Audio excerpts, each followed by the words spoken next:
transposition palindromique en 3 phases. J'ai pris quelques cartes, le 1, le 2, le 3, le 4 et le 5. Des cartes qui sont des piques, des cœurs, des trèfles, des carreaux, toutes les familles sont représentées. Et là, elles sont par ordre numérique croissant. 1, 2, 3, 4, 5. L'ordre décroissant, ça sera plutôt pour le petit déjeuner. Alors, les cartes ont des propriétés. Par exemple, on a des cartes impaires alternées avec des cartes paires. On a des cartes noires alternées avec des cartes rouges.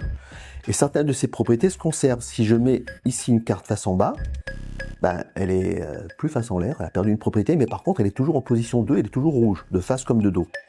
Ça marche aussi pour le 4, qui reste en position 4. Il y a des propriétés qui se conservent. Le 3, lui, par exemple, est un cas un petit peu particulier, puisque le 3, qu'il soit face en bas ou qu'il soit face en l'air, il est toujours en plein milieu du jeu. Alors, on va utiliser cette capacité de conserver certaines propriétés. On va les mettre dans l'ordre 5, 4, 3, 2 et 1. Je vais briser cet ordre numérique très nettement. Geste magique. Et là, on s'aperçoit que 1, 2, 3, 4, 5, les cartes sont revenues dans l'ordre numérique croissant. C'est étonnant quand même, hein? Et tout ça, alors qu'on a interverti les deux extrémités, qu'on a fait un geste magique, et que 1, 2, 3, 4 et 5, on a gardé l'ordre croissant.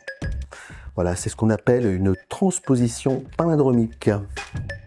Je peux également vous montrer l'ordre décroissant dont j'ai parlé tout à l'heure. On a donc le 5, le 4, le 3, le 2 et le 1, que je vais mettre ici. 1, 2, 3, 4 et 5. Alors je vais intervertir à nouveau. Je vais prendre par exemple le 1, je vais mettre à l'autre extrémité, très nettement. Petit geste magique. Et on a toujours le 1, le 2, le 3, le 4 et le 5. Mais cette fois-ci, ce sont que des cartes à trèfle. Ça devrait nous porter chance.